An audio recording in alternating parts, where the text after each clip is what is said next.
ఇక్కడ చూస్తున్న పాప 16 కోట్లు లేకపోతే బ్రతకదు అని తెలిస్తేనే మనసు ఏదోలా ఉంది కదా. లక్షల్లో ఒక్కరికి వచ్చే ఈ SMM టైప్ 1 అనే వ్యాధి లక్షణంగా ఉన్న ఈ పాపకు వచ్చింది. తలక్షవరం చేసుకునే ఆ నాన్నకి తన తల తాకట్టు పెట్టిన తన చిట్టి తల్లిని బ్రతికించుకోలేనని నిస్సహాయంతో మనల్ని అభ్యర్థిస్తున్నారు. ఆగాగు, 16 కోట్లు నేను ఎలా ఇవ్వగలను అనుకుంటున్నావా? చిన్న లెక్క. 10 కోట్ల మంది తెలుగు వాళ్ళమున్న ఈ రాష్ట్రంలో ఒక్కొక్కరు ₹1 ఇచ్చిన 10 కోట్లు అవుతుంది. 10 కోట్ల చేతులే కలిస్తే ప్రభుత్వం కదలదా? పాపను బ్రతికించలేదా? నేనేమి నా వీడియో షేర్ చేయమని అడగను, QR పెట్టి అమౌంట్ వేయమని అడగను. వాళ్ళ ఇన్ఫర్మేషన్ మొత్తం నెట్లో అవైలబుల్గా ఉంది. వాళ్ళకు సహాయం చేయమని మాత్రమే అడుగుతున్నా.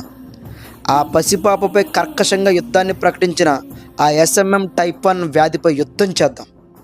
కానీ ఈసారి యుద్ధం గెలవడానికి కాదు, కలవడానికి చేద్దాం. ఆ పాపని మళ్ళీ మనలో కలపడానికి చేద్దాం. మానవ సేవే మాధవ సేవ.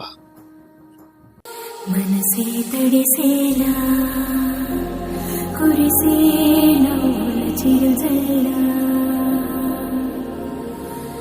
సమయం మెరిసేలా విరిసే ఆశల హరి